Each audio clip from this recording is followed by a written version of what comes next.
Alvin, ang sundalo. Credit to the author. 4,669-76. Ang mga pangalan po na nandito ay galing sa mga name generator. Kung meron man pagkakatulad sa mga pangalan ng tao o lugar at pangyayari, ito ay tunay na hindi sinasadya. Sa isang kisap mata lamang, isang nakasisilaw na gininto ang liwanag na parang araw ang sumilay mula sa katawan ni Roger na parang apoy. Ito ang kanyang banal na enerhiya na puspos ng batas ng metal. Sa kabilang banda, ang damit ni Alvin ay lumilipad lamang sa hangin kahit walang hangin. Kung ikukumpara sa nakasisilaw na gininto ang liwanag ni Roger, siya ay mukhang simple. Swoosh! Sa oras na ito, isang guhit ng gininto ang liwanag ang lumabas at tila tumama kay Alvin. Gayunpaman, isa lamang itong imaheng kanyang natamo. Lumipad si Roger at naglaho sa paningin. Swoosh! Swoosh! Swoosh! Bago pa man makabawi ang mga tao sa kanilang katinoan, ang tunog ng isang espada na sumisipol sa hangin at ang tunog ng nagliliyab na apoy ay umalangaw-ngaw sa kanilang mga tainga. Nakita nila si Roger, na hawak ang kanyang gininto ang kitang-kitang banal na espada, ay naabutan na si Alvin. Umatake siya gamit ang kanyang simpleng anyo ng sword daw. Sa kabaligtaran, hindi man lang binunot ni Alvin ang kanyang espada, lalo na ang paggamit ng kanyang sword daw. Isang bagyo ang rumaragas ang nakapalibot sa kanya, niyanig ang kawalan habang nilalamon nito ang atake ni Roger. Hindi nagulat ang mga tao na nagawa ni Alvin na harapin ang atake ni Roger dahil hindi pa umaatake si Roger gamit ang lahat ng kanyang lakas.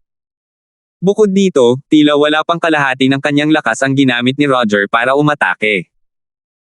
Kaya naman, normal lamang na napigilan ni Alvin ang atake ni Roger nang hindi inilalabas ang kanyang espada. Bukod dito, kahit na hindi kalaban ni Alvin si Roger, si Alvin ang pinakamalakas sa mga nakababatang henerasyon sa Eastern Ridge Mansion. Isa rin siya sa pinakamalakas na kalahok sa Seven Mansions Fist Mansion. Kahit si Handy, ang batang prodigy mula sa United Heaven Sect, ay walang kalaban-laban sa kanya. Swoosh! Swoosh! Swoosh! Iwi na siwas ni Roger ang kanyang espada ng mas mabilis. Hindi na niya sinusubukan ang tubig. Nabigla ang mga tao habang pinapanood pa lang si Roger. Hindi nila maisip kung ano ang naramdaman ni Alvin, na inatake, sa sandaling iyon. Swoosh! Muling umalangaw-ngaw ang tunog ng pagsipol ng espada sa hangin. Sa wakas ay hinugot ni Alvin ang kanyang kitang-kitang banal na espada. Ang kanyang sinag ng espada ay nagpaputla sa sinag ng espada ni Roger kung ikukumpara. Hindi lamang nakasisilaw ang hitsura nito, kundi nakakatakot din ang aura nito. Espada daw. Naunawaan ni Roger ang panimulang anyo ng sword daw, ngunit naunawaan ni Alvin ang tunay na sword daw. Kung pag-uusapan ng sword daw, si Roger ay talagang mas mababa kaysa kay Alvin. Sayang lang at si Alvin ay isa lamang intermediate Lord of Gods. Kung isa siyang advanced Lord of Gods, kahit na mas mahina ang kanyang pag-unawa sa batas kaysa kay Roger, maaari siyang lumaban kay Roger kahit papaano hanggang sa tabla. Gamit ang kanyang sword daw, maaari pa niyang talunin si Roger. Napakalaking halimaw. Ang dami na niyang nagawa kahit wala pa siyang 3,000 taong gulang. Ito ay wala pang katulad sa kasaysayan ng 7 mansyon. Isa siyang tunay na mahiwagang nilalang. Bagamat hindi pa rin iniisip ng mga tao na makakatapat si Alvin kay Roger, puno sila ng papuri para sa kanya. Walang nagduda sa kanyang talento at kakayahan. Hindi pa nagagawa ng isang taong wala pang 3,000 taong gulang ang umabot sa ganito kalayo sa pista ng 7 mansyon. Sayang at huli siyang ipinanganak. Kung ipinanganak siya ilang libong taon na ang nakalilipas, walang duda na siya ang mauuna sa pagkakataong ito. Tama iyan. Dahil sa kanyang likas na talento at kakayahan sa pag-unawa, mas malakas siya kaysa kay Roger kung ipinanganak lamang siya ilang libong taon na ang nakalilipas. Naku, tadhana talaga. Maraming tao ang nakaramdam na sayang na huli nang isinilang si Alvin. Kung hindi, siya ang magiging pinakamaliwanag na bituin sa pista ng 7 mansyon sa pagkakataong ito. Sa kasamaang palad, sa kabila ng kanyang natatanging pagganap, natabunan siya ni Roger. Samantala, pabalik sa larangan ng digmaan. Napakalalim ng kanyang pag-unawa sa batas ng metal. Ang kanyang pag-unawa sa batas ng mundo ay maihahambing din sa batas ng metal, naisip ni Alvin sa kanyang sarili. Nagsimula nang magpakita ng lakas si Roger, at sumunod din si Alvin. Sinubukan ni Alvin na maghanap ng mga butas para makakuha ng kalamangan. Sayang, wala siyang makitang pagkakataon para sumugod. Hindi lamang mabangis na umaatake si Roger, kundi matibay din ang depensa ni Roger. Bukod doon, naghahanap din si Roger ng butas. Sa kanyang palagay, ang karanasan sa pakikipaglaban ni Roger ay tila hindi katulad ng sa isang katutubo ng isang kaharian ng mga Diyos na wala pang 10,000 taong gulang. Hindi talaga simple si Roger. Malamang ay marami na siyang nakuhang karanasan sa pakikipaglaban sa labas bago siya bumalik sa Frozen Mountain Manor, naisip ni Alvin sa sarili. Samantala, sa loob-loob ni Roger ay nagulat. Bakit ba napakarami ng karanasan sa labanan si Alvin gayong bata pa siya? Bago sumali sa Frozen Manor Mountain, isa akong cultivator na walang sekta na lumaki sa isang kapaligirang parang digmaan. Pumasok pa nga ako sa Realm Battlefield at nanatili roon ng ilang sandali bago sumali sa Frozen Mountain Manor. Kaya nga may karanasan ako sa pakikipaglaban. Noon pa man ay may tiwala na si Roger sa kanyang karanasan sa pakikipaglaban. Tiwala siyang ang kanyang karanasan sa pakikipaglaban ay nakahihigit sa kanyang mga kapantay at maihahambing sa mga nakatatandang henerasyon sa 7 mansyon. Bagamat namumukod tangi si Lin Yuan, kulang pa rin ang kanyang karanasan sa pakikipaglaban. Gayunpaman, malinaw na mayaman ang karanasan ni Alvin sa pakikipaglaban. Pakiramdam niya ay maihahambing si Alvin sa mga veterano na nakilala niya sa Realm Battlefield. Alam niyang sigurado kung magpapakita siya ng kahit kaunting kakayahan kay Alvin, malamang na matatalo siya ni Alvin. Talaga bang wala pang 3,000 taong gulang si Alvin? Kahit na galing siya sa isang Devata realm, paano siya magkakaroon ng ganito kalaking karanasan sa pakikipaglaban? Gusto ko talagang makita kung ano pa ang kaya niyang gawin. Gagamitin ko ang lahat ng lakas ko ngayon para talunin siya ngayon at mauna sa pista ng 7 mansyon. Tanong ni Roger sa loob-loob niya. Hindi siya nagatubiling gumamit ng mas maraming lakas. Sa pagtatapos ng kanyang pag-iisip, biglang tumangala si Roger sa langit. Ang kanyang enerhiya ay muling sumabog na parang nakasisilaw na araw sa kalangitan. Samantala, nag-teleport palayo si Alvin at tiningnan si Roger mula sa malayo. Seryoso ang kanyang ekspresyon habang iniisip niya, panahon na para tapusin ito ng tuluyan. Nakita ng karamihan ang nag-aalab na determinasyon sa mga mata ni Roger sa oras na ito habang ang kanyang banal na enerhiya na puspos ng batas ng metal ay patuloy na pumailan lang. Ang kanyang kitang-kitang banal na espada ay kumikinang din ng nakasisilaw kasama ng kanyang panimulang anyo ng sword daw. Tila sapat ang talas nito upang hiwain ang kahit ano. Tatapusin na ba ni Roger ang laban ngayon? Hindi ba halata? Hoy! Ilang galaw sa tingin mo ang kayang tiisin ni Alvin ngayong aatake na si Roger ng buong lakas? Sa tingin ko, kayang tiisin ni Alvin ang kahit 30 galaw. Tutal, hindi naman siya ang pinakamalakas na tao sa mga nakababatang henerasyon sa Eastern Ridge Mansion ng walang dahilan. Halos hindi mapigilan ng mga tao ang kanilang pananabik habang pinapanood nila ang laban. Napuno sila ng pagkainip habang pinapanood ang dalawang magkalaban na nakatayo ng magkaharap. Sa oras na ito, malakas na sumigaw si Roger, Alvin. Tapos na ang oras. Tapusin na natin ito ng tuluyan. Iyan din ang gusto ko, walang tonong sabi ni Alvin. Marahas na nagngangalit ang bagyo sa paligid niya habang ang kanyang kitang-kitang banal na espada ay biglang naging sinag ng espada na umiikot sa kanyang katawan na parang pananggalang nakalasag. Kunin mo ito. Sigaw ni Roger habang sumusugod.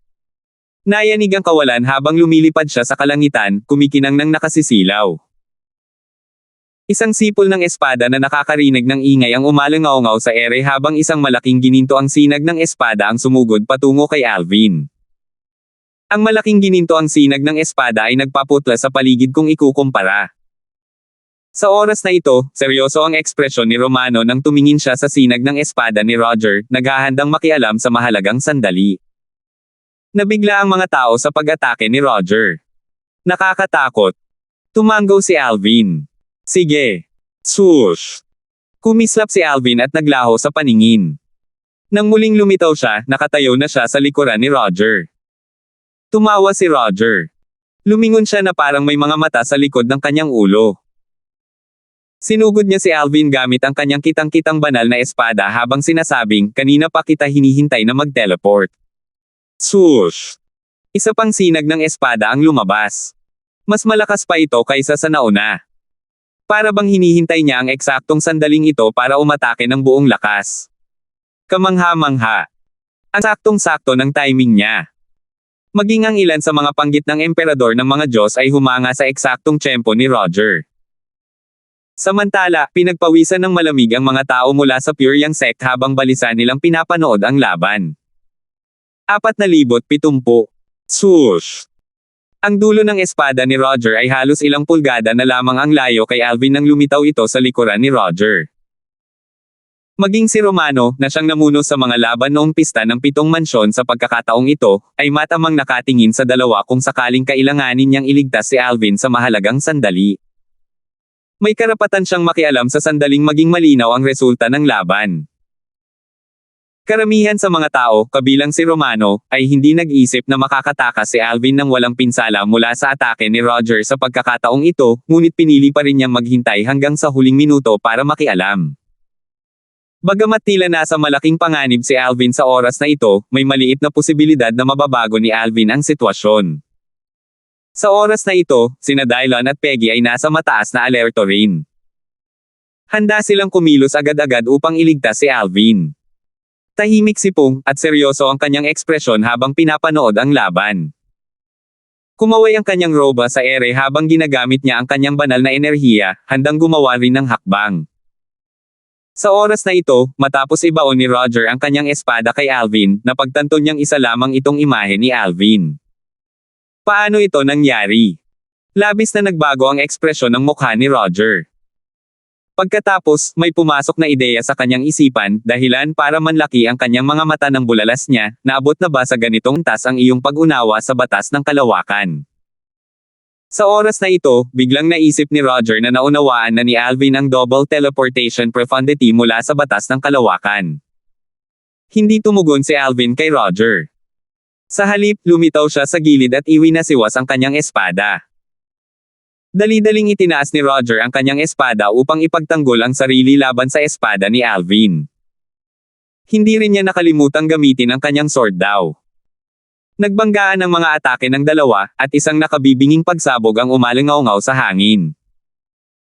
Isang nakasisilaw na puting liwanag ang agad na tumabon sa nakasisilaw na gininto ang liwanag at sa kulay abong bagyo. Madaling naalis ni Alvin ang mga shockwave mula sa banggaan, ngunit si Roger, na nabigla, ay hindi nagawa ito. Dahil dito, siya ay napatalsik pabalik. Kasunod nito, lumitaw ang gininto ang baluti sa paligid niya sa kritikal na sandali, na sumisipsip ng ilan sa puwersa mula sa mga shockwave. Sa kasamaang palad, siya ay nasugatan pa rin. Namumula ang kanyang mukha, at mabilis siyang uminom ng ilang healing divine pills. Nasaktan ba siya? Nasugatan si Roger. Nagulat ang mga tao. Hindi inaasahan ng sino man sa kanila ang biglaang pagbabagong ito. Lubos silang nagtitiwala na mananalo si Roger sa laban, kung tutuusin. Samantala, gumalaw si Roger hanggang sa medyo malayo na siya kay Alvin. Labis na madilim ang kanyang ekspresyon habang muling nakatingin kay Alvin. Mula sa simula hanggang ngayon, hindi minamaliit ni Roger si Alvin. Gayunpaman, hindi niya talaga inaasahan na si Alvin ay magiging mas malakas kaysa sa kanyang inaakala. Labag sa kanyang inaasahan na naunawaan din ni Alvin ang double teleportation profundity mula sa batas ng kalawakan. Para maunawaan ang dobleng kalaliman ng teleportasyon, kailangan mong pagsamahin ang ilang kalaliman mula sa batas ng kalawakan. Sa lupain ng malalim na enerhiya at iba pang mga kaharian ng mga Diyos, lalo na ang mga Panginoon ng mga Diyos, kakaunti lamang ang mga simpleng emperador ng mga Diyos na nakakaintindi sa batas ng kalawakan, na may kakayahang gawin ang ganitong gawain. Ang mga may kakayahang gawin ang ganitong gawain ay kahit papaano ay mga intermediate na emperador ng mga Diyos na nakakaintindi sa batas ng kalawakan. Matagal bago nakabawi ang mga tao mula sa pagkabigla ng makitang nasugatan si Roger. Sa panahong ito lamang natanto ng mga intermediate emperors of gods ang nangyayari. Ito ang dobleng teleportasyon na lalim. Naunawaan ba ni Alvin ang double teleportation profundity? Nagtatakang nagtanong ang ilang mga batang disipulo, ano ang double teleportation profundity? Tanging ang isang eksperto sa batas ng kalawakan ang may kakayahang umunawa sa dobleng kalaliman ng teleportasyon matapos maunawaan ang batas ng kalawakan sa isang tiyak na antas. Sa 7 mansyon, ang mga nakaunawa sa dobleng kalaliman ng teleportasyon sa 7 mansyon ay kahit papaano ay mga intermediate emperors of gods. Ang dobleng kalaliman ng teleportasyon ay nagpapahiwatig na ang pag-unawa ng isang tao sa batas ng kalawakan ay napakalalim. Sa 7 mansyon, ang mga nakakaintindi ng double teleportation profundity ay kahit papaano ay mga intermediate emperor of gods. Sa madaling salita, ang pag-intindi ni Alvin sa batas ng kalawakan ay maihahambing sa isang intermediate emperor of gods. Naguguluhan pa rin ang mga batang disipulo. Ano nga ba ang eksaktong ginagawa ng double teleportation profundity? Maaari kang mag-teleport ng sunod-sunod gamit ang teleportation profundity, tama ba? Hindi ba't madali ito para sa mga eksperto? Sa katunayan, mayroong maikling panahon ng paglamig pagkatapos mag-teleport ng isang beses. Kung naunawaan lamang ni Alvin ang teleportation profundity, hindi sana siya makakapag-teleport ng ganito kabilis sa pangalawang pagkakataon para maiwasan ang atake ni Roger. Sa kabilang banda, walang panahon ng paglamig sa pagitan ng una at pangalawang teleportation gamit ang double teleportation profundity. Sa anumang kaso, humanga ako sa kung gaano kabilis tumugon si Roger kanina. Kung hindi naunawaan ni Alvin ang double teleportation profundity, si Alvin ang masasaktan ngayon. Matapos muling lumitaw si Alvin sa likod ni Roger, nag-teleport na siya palayo, naiwan na lamang ang kanyang after image. Ang double teleportation profundity ay nagpapahirap din para sa isang tao na mahuli ang susunod na galaw. Nagulat ang mga walang kaalam-alam matapos marinig ang paliwanag at matuklasan ang dahilan kung bakit nasugatan si Roger. Hindi nasugatan si Roger dahil mahina siya. Nabigla lang siya dahil hindi niya inaasahan na naunawaan ni Alvin ang double teleportation profundity. Umatake siya ng buong lakas at naging pabaya, nasugatan ng shockwave ng banggaan. Hindi ko talaga inaasahan ito mula kay Alvin. Nakakamangha na ang isang intermediate Lord of Gods ay nakakaintindi ng double teleportation profundity. Tutal, tanging ang mga intermediate emperors of gods sa 7 mansions lamang ang nakakaintindi nito. Kaya naman nabigla si Roger. Namangha rin ang mga tao na ang pag-unawa ni Alvin sa batas ng kalawakan ay napakalalim na umabot na sa puntong naunawaan na niya ang double teleportation profundity. Akala ko ang pag-unawa ni Roger sa batas ng metal ay kasuklam-suklam sa langit. Tutal, ang kanyang pag-unawa ay maihahambing sa isang simpleng emperador ng mga Diyos sa 7 mansyon. Sino ang mag-aakala na ang pag-unawa ni Alvin sa batas ng kalawakan ay mas kasuklam-suklam pa sa langit? Huwag kalimutan na ang batas ng kalawakan ay isa sa 4 na kataas-taasang batas, at alam na mahirap itong unawain. Kahit na maliit lang ang pagkakaiba sa pagitan ng kanilang pag-unawa, ang batas ng kalawakan ay may kalamangan dahil ang 4 na kataas-taasang batas ay karaniwang mas malakas kaysa sa mga batas na elemental. Gayunpaman, kung hindi nasugatan si Roger, sa palagay ko ay hindi pa rin makakabawi si Alvin sa agwat sa pagitan ng kanilang mga cultivation base gamit lamang ang kanyang sword daw at batas ng kalawakan. Imposible pa rin para sa kanya na talunin o labanan ng tabla si Roger. Gayunpaman, ngayong nasugatan na si Roger, maaaring makuha ni Alvin ang unang pwesto sa pista ng 7 mansyon. Ang pinsala ni Roger ay higit pa sa inaasahan ng lahat. Maging ang mga Emperor of Gods, kabilang ang mga mula sa Pure Yang sect, ay nagulat sa double teleportation profundity ni Alvin. Hindi sinabi sa akin ng batang yun na naunawaan niya ang double teleportation profundity. Buntong hininga ni Pong. Umiling si Dylon. Hindi ko rin alam. May bahid ng reklamo sa boses niya habang patuloy niyang sinasabi, kung alam ko lang, hindi ko sana sinayang ang mga pagsisikap ko sa kanya. Gayunpaman, mayroon pa ring bahagyang ngiti sa mukha ni Dylon. Talagang nagulat siya na naunawaan ni Alvin ang double teleportation profundity. 4,071. Kilalang kilala na ang pinakamalakas na batas ni Alvin ay ang batas ng kalawakan.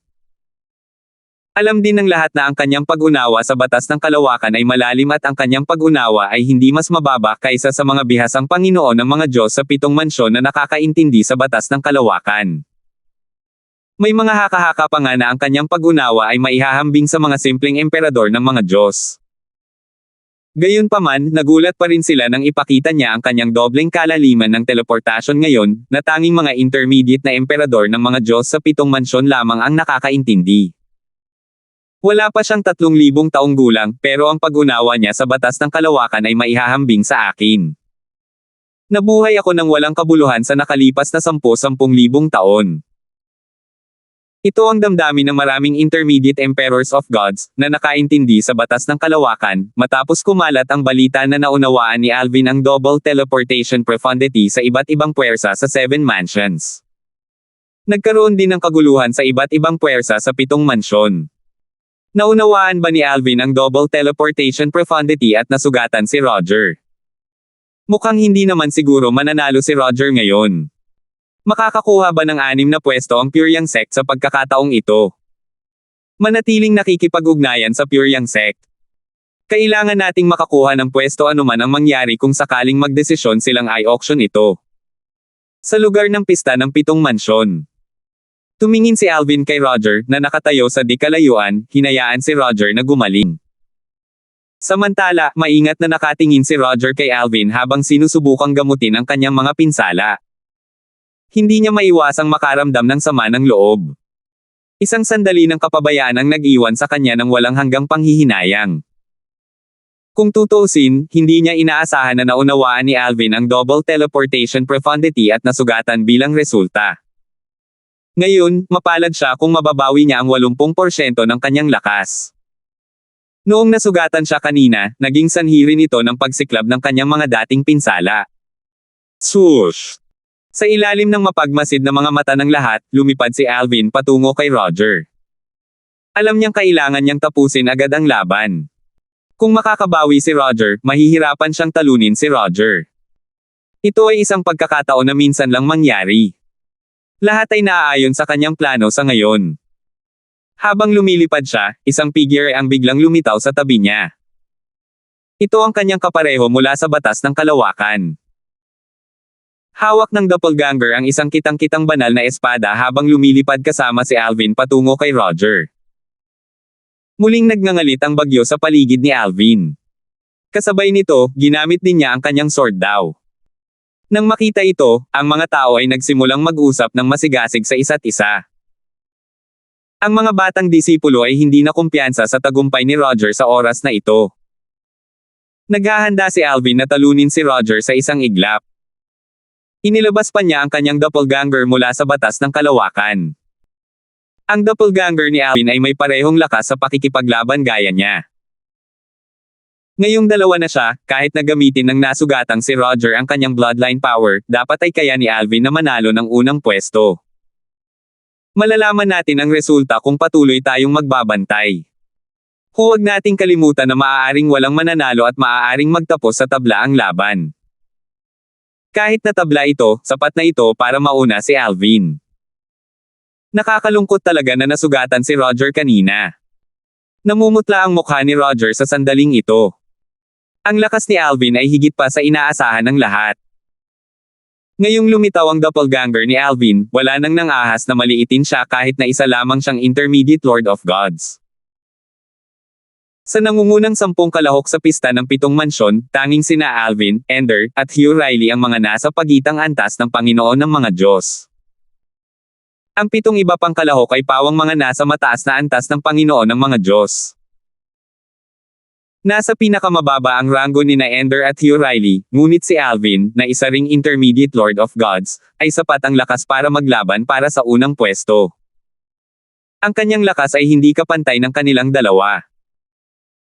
Alvin, talagang minamaliit ka ng lahat, seryosong sabi ni Roger habang nakatingin kay Alvin at sa kanyang doppelganger.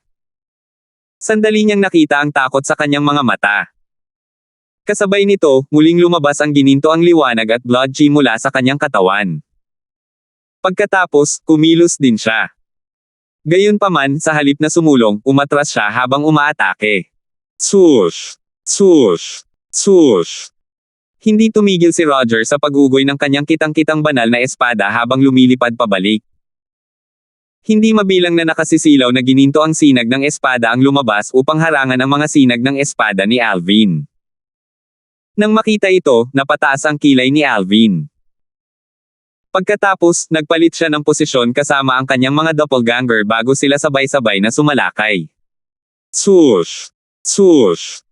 Dalawang sinag ng espada ang marahas na lumabas. Para silang iisa habang gumagalaw at dinudurog ang mga sinag ng espada ni Roger. Malinaw na naramdaman ng lahat na Domoble ang lakas ni Alvin dahil sa presensya ng kanyang doppelganger. Nagulat pa rin sila kahit inaasahan na nila ito. Samantala, ang mga emperador ng mga Diyos na naroroon sa pinangyarihan ay nagulat sa ibang dahilan. Natural lamang na mas mahusay ang kanilang pananaw kumpara sa iba. Dahil dito, napansin nila ang maraming bagay na hindi napansin ng iba. Isa ba yan? Isang porma sayon. Parang simpleng porma sayon ng dalawang tao, pero dahil sa koneksyon sa pagitan ng orihinal na katawan at ng doppelganger at ng sword daw, mas malakas pa kaysa dati ang kanilang lakas. Marami na akong naging kalaban mula sa mas mababang kaharian, pero wala ni isa sa kanila ang may ganitong antas ng sinerhiya sa kanilang mga doppelganger. Ang dahilan kung bakit napakataas ng kanilang sinerhiya ay dahil sa kanyang sword daw. Hindi ko inaasahan na mapapabuti ng sword daw ang kanilang sinerhiya. Nabalitaan ko na kapag naunawaan ng mga mula sa mababang kaharian ang apat na daos ng langit at lupa, ang kanilang lakas ay bubuti ng malaki. Ito ba ang ibig sabihin nito? Nabigla na ang mga Emperor of God sa double teleportation profundity ni Alvin. Mas lalo pa silang nagulat nang makita nila ang antas ng sinerhiya sa pagitan ni Alvin at ng kanyang doppelganger. Pagkaraan ng ilang sandali, hindi napigilan ng ilan sa kanila na umiling nang tumingin sila kay Roger Wang. Marahil, kung hindi nasugatan si Roger, maaaring nagkaroon siya ng maliit na pagkakataon na talunin si Alvin. Kahit papaano, makakalaban niya ito ng tabla. Gayunpaman, ngayong nasugatan na siya, mahirap nang matapos sa tabla ang laban, lalo na't matalo si Alvin. Hindi na kailangang magbantay pa, nahulaan na ng mga Emperor of Gods ang resulta ng laban na ito. Hindi ko talaga inaasahan ito. Hindi ko inaasahan na magiging ganito kalakas si Alvin. Mas malakas siya kaysa sa ipinakita niya noong laban niya kay Handy. Talagang itinago niya ng maayos ang kanyang lakas. Sigurado ang lahat na mananalo si Roger. Ngayon, magugulat ako kung si Roger talaga ang mananalo. Walang duda na si Roger ay pambihira, ngunit siya ay nasugatan dahil sa isang pagkakamali sa paghatol. Dahil dito, nawalan siya ng pagkakataong talunin si Alvin. Natural lang, hindi tulad ni Lowell na pabaya, walang sinisisi si Roger sa kanyang kawalang ingat o pagkakamali sa paghatol. Tutal, sino ang mag-aakala na ang isang intermediate na Panginoon ng mga Diyos ay may kakayahang umunawa sa dobleng kalaliman ng teleportasyon? Bukod pa riyan, kahit hindi nasugatan si Roger, sa kasalukuyang lakas ni Alvin, magiging mahirap din para kay Roger na talunin si Alvin. Sa pinakamatagal, ang laban ay magtatapos sa tabla. Sa madaling salita, may sugat man o wala, hindi makakarating si Roger sa unang pwesto sa pista ng 7 mansyon. Hindi niya nawalan ng pagkakataong mauna dahil sa kanyang pagkakamali sa paghatol dahil matatalo siya sa alinmang paraan. Nakatakdang mauna si Alvin sa pista ng 7 mansyon sa pagkakataong ito. Bukod sa mga emperador ng mga Diyos, nakita rin ng iba pang mga elder mula sa iba't ibang puwersa ang kasalimuotan ng galaw ni Alvin. Ilan sa mga natatanging batang prodigy ay nagpakita rin ng seryosong ekspresyon sa kanilang mga mukha habang nakatingin kay Alvin ng may gulat at hindi makapaniwala. Napakalakas ba talaga ni Alvin? Mabuti na lang at hindi ko siya tinambangan noon. Kung hindi, tiyak na masasaktan ako, natulala si Handy, na nakatayo kasama ang mga tao mula sa United Heaven Sect ng Consonance Mansion. Mapalad siyang hindi siya naglunsad ng palihim na pag-atake kay Alvin noon. Hindi mas maganda ang ekspresyon ni Lin Yuan at Mo Yuan kumpara kay Handy. Ang malamig na ekspresyon ni Basil ay napalitan ng isang komplikadong ekspresyon habang nakatingin kay Alvin na may mga matang puno ng pagkagulat. Bilang isang natatanging babae, ang kanyang mga pamantayan pagdating sa kanyang mga kapareha ay natural na napakataas. Hindi pa niya kailanman binigyang pansin ang mga lalaking mas mahina kaysa sa kanya, hinahabol man nila siya o hindi. Ito ang unang pagkakataon na may isang lalaki na nakakuha ng kanyang atensyon. Bagamat napakalakas ni na Roger at Ling Yuan, hindi nila nakuha ang kanyang atensyon. Espesyal si Alvin dahil wala pa siyang 3,000 taong gulang, ngunit ang kanyang mga nagawa ay higit pa sa mga mas matanda sa kanya. Alam niya na ang kanyang kinabukasan at potensyal ay walang hanggan. Bukod doon, si Alvin ay napakagwapo rin. Natural lang, si Basil ay naakit lamang kay Alvin at nakikita niya ito sa magandang pananaw ngayon. Hindi ibig sabihin noon ay umibig na siya rito. Paano nangyari ito? Kasabay nito, maasim ang ekspresyon ni Archie. Kahit sa kanyang pinakamalawak na panaginip ay hindi niya naisip na ganito kalakas si Alvin. Kahit na natalo na siya ni Alvin noon, nararamdaman niya na hindi gaanong mas malakas si Alvin kaysa sa kanya. Naisip niya ngayon kung nagpipigil ba si Alvin noong mga oras na iyon. Sa pag-iisip na natalo siya ni Alvin kahit na nagpipigil si Alvin, nakaramdam siya ng hiya at pagkapahiya. Samantala, ang mga tao ng Pure Yang sect ay labis na nagulat. Tulad ng iba, hindi nila inaasahan na mananalo si Alvin. Bahagyang umiling si Dylon. Ipinakita niya kay Alvin ang kanyang prinsipyo ng sword daw, umaasang malalampasan ni Alvin ang kanyang hadlang at madaragdagan ang kanyang lakas. Gayunpaman, base sa kasalukuyang sitwasyon, masasabi niyang hindi pa nalalagpasan ni Alvin ang hadlang. Naisip niya kung nausayang ba ang kanyang mga pagsisikap. Tutal, kahit walang tagumpay, sa kasalukuyang lakas na ipinakita ni Alvin, mananatili pa rin sana si Alvin sa simula pa lang. Kung alam lang niya na may ganitong lakas si Alvin, hindi sana siya nagmamadaling ipakita kay Alvin ang kanyang prinsipyo ng sword daw at maghintay ng mas magandang panahon pagkatapos nilang bumalik sa purong yang sekta. Gayunpaman, lingid sa kaalaman ni Dylon, dahil sa kanyang prinsipyo ng sword daw kung kaya't nagkaroon ng napakataas na antas ng sinerhiya sina Alvin at ang kanyang doppelganger. 4,072 Sa larangan ng digmaan, pinanood ni Roger si Alvin habang walang awang sinisira ang kanyang mga atake. Matapos makita ang sinerhiya sa pagitan ni Alvin at ng kanyang doppelganger, nakaramdam siya ng kawalan ng kakayahan. Napagtanto rin niya sa oras na ito na kahit hindi siya nasugatan at nasa pinakamahusay na kondisyon, maaari lamang siyang lumaban hanggang sa isang tabla kay Alvin, na naunawaan ang double teleportation profundity at mayroong napakataas na antas ng sinerhiya sa kanyang doppelganger. Kapag siya ay nasugatan, magagamit lamang niya ang humigit kumulang 70% o 80% ng kanyang lakas. Ngayon na nakipagpalitan siya ng ilang suntok kay Alvin, lumala ang kanyang pinsala kaya't halos 60% lamang ng kanyang lakas ang kanyang magagamit. Talo ako ng patas, napagpasyahan ni Roger sa sarili nang maisip niya si Alvin na gumagamit ng double teleportation profundity, na dati niyang itinago. Marahil, hinihintay na ni Alvin ang sandaling iyon para gamitin ito. Susuko na ako, sabi ni Roger bago niya natanggap ang mga voice transmission mula sa kanyang mga nakatatanda sa Frozen Mountain Manor na nagpapayo sa kanya na sumuko. Matapos ang pagpapakita ng lakas ni Alvin, inisip ng Intermediate Emperor of Gods mula sa Frozen Mountain Manor ng Feudal Lord Mansion na walang saysay na magpatuloy pa sa pakikipaglaban. Tutal, malubhang nasugatan si Roger habang ligtas naman si Alvin. Inaasahan na ng lahat ang resultang ito kaya hindi na sila nagulat.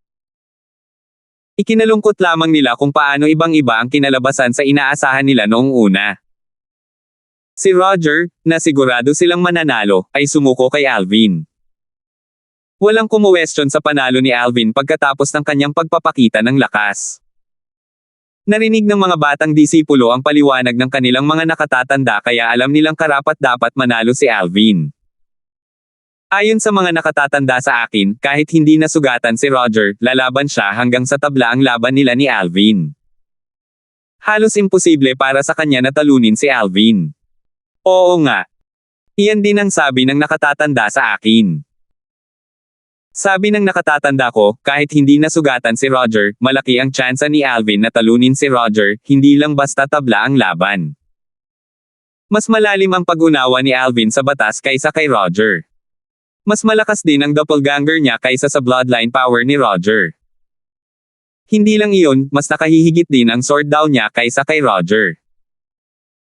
Kaya naman, kayang isara ni Alvin ang pagitan ng kanilang mga cultivation base manalo.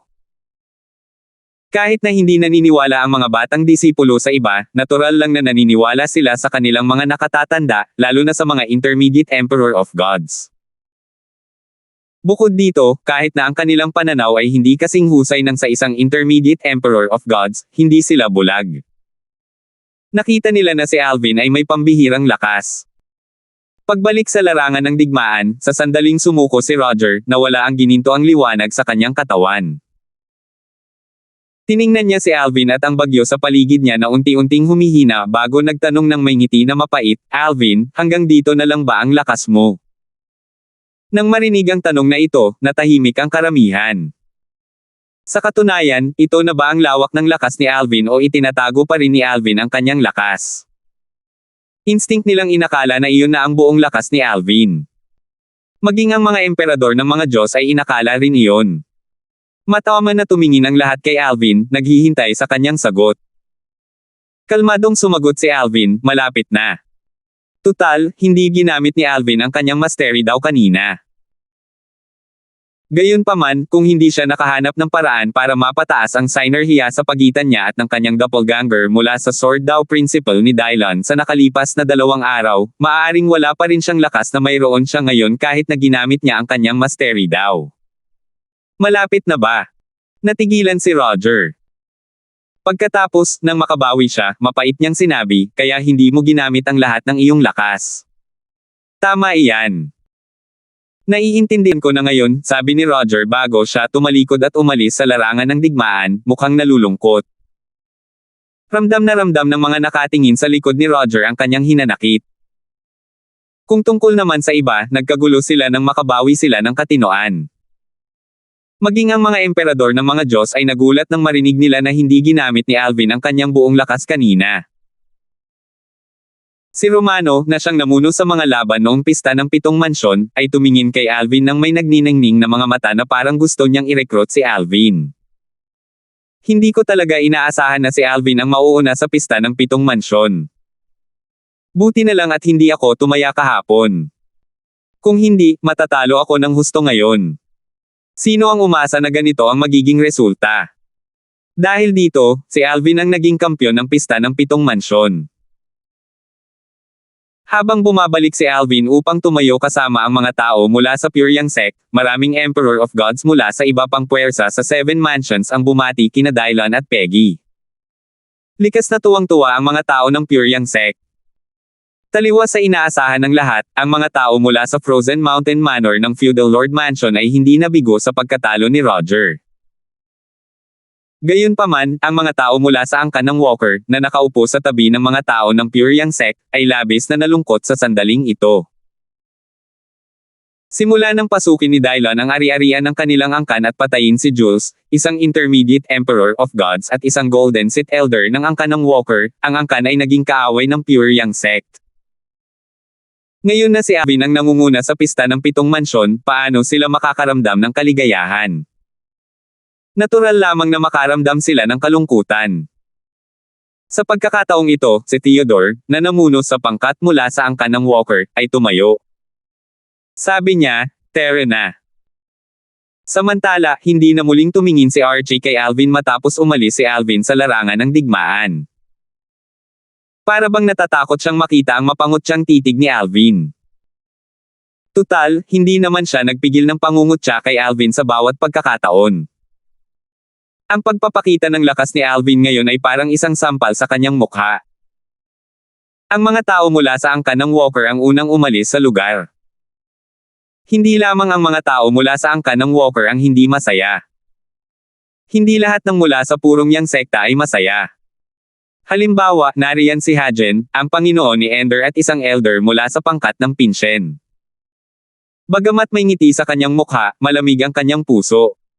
Napakalakas ba ni Alvin? Galit na galit sa kanya si Ender at hindi niya ito itinatago. Targetin ba niya si Ender sa hinaharap? Masasangkot ba ako? Tanong ni Hagen sa loob-loob niya, habang nakakaramdam ng kaunting krisis. Tumingin si Ender kay Alvin. Sa kabila ng kalmadong ekspresyon sa mukha nito, gulat pa rin siya. Ang lakas ni Alvin ay higit pa sa kanyang inaasahan. Sinundan ni Alvin ang mga tao mula sa purong Yangsek pabalik sa kanilang pansamantalang tirahan. Hindi nagtagal ay natuklasan niyang sinundan siya ni Dylan at Pong pabalik sa kanyang bahay na gawa sa kahoy. Hindi na makapaghintay si Pong. Malungkot niyang tinanong, Alvin, kailan mo naunawaan ang double teleportation profundity? Hindi mo sinabi sa akin ang tungkol dito. Isa pa, napakataas ng synergy mo sa iyong doppelganger noong nasa formation ka. Paano mo nagawa iyon? Labis na naging mausisa si Pong tungkol dito. Nanatiling tahimik si Dylan Ye. Tutal, naitanong na ni Pong ang mga gusto niyang itanong. Hindi nagulat si Alvin na hinanap siya ng dalawa. Hindi tulad ni Dylan Ye na kontrolado ang kanyang ekspresyon, malinaw niyang nakita ang nag-aalab na kuryosidad sa mga mata ni Pong simula pa kanina. Sumagot siya, naunawaan ko na ang double teleportation profundity ilang panahon na ang nakalipas. Tungkol naman sa synergy sa pagitan ko at ng aking doppelganger. Kailangan kong pasalamatan si Elder Ye para dyan. Matapos pag-aralan ang kanyang Sword Dao principle, kahit hindi ko napabuti ang aking Sword Dao, na-inspire ako nito at nagawa kong itaas ang antas ng synergy sa pagitan ko at ng aking doppelganger. Bilang resulta, tumaas ang aking lakas. Tungkol naman sa kung gaano ako naging mas malakas, nakita nyo na iyon kanina. Tumango si Dylan, natutuwa. Tila hindi nasayang ang kanyang mga pagsisikap sa nakalipas na 2 araw. Lumingon si Pong kay Dylan nang may nagliliyab na mga mata habang nagtatanong, Junior Uncle Ye, kailan mo ipapakita sa akin ang iyong Sword Dao principle?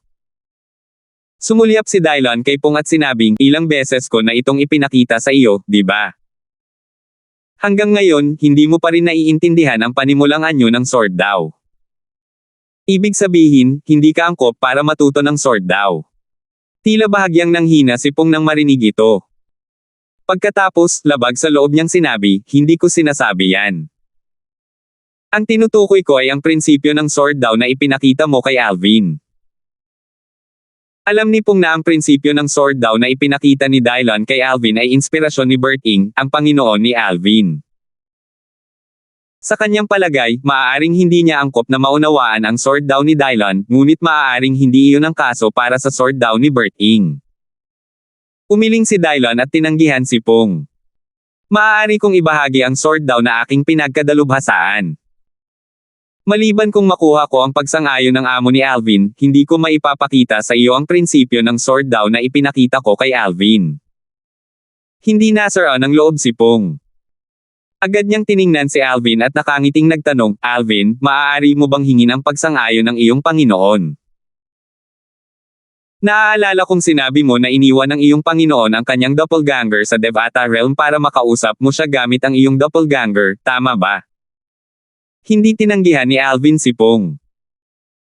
Mabilis niyang kinausap ang kanyang Panginoon sa pamamagitan ng doppelganger na naiwan niya sa solitary destructive heaven. Maya-maya, tumango siya at sinabi kay Dylan, Elder Ye, ayos lang sa aking Panginoon. Nagningning sa tuwa ang mga mata ni Pong habang sinasabi niya, Junior Uncle Ye, narinig mo ba yun? Pumayag ang amo ni Alvin. Sige, ipapakita ko sa iyo pagbalik natin sa sekta, sabi ni Dylan, ang pista ng 7 mansyon ay dapat opisyal na matapos bukas. Kung matapos ito bukas, aalis tayo kinabukasan. May ilang mga bagay tayong kailangan gawin.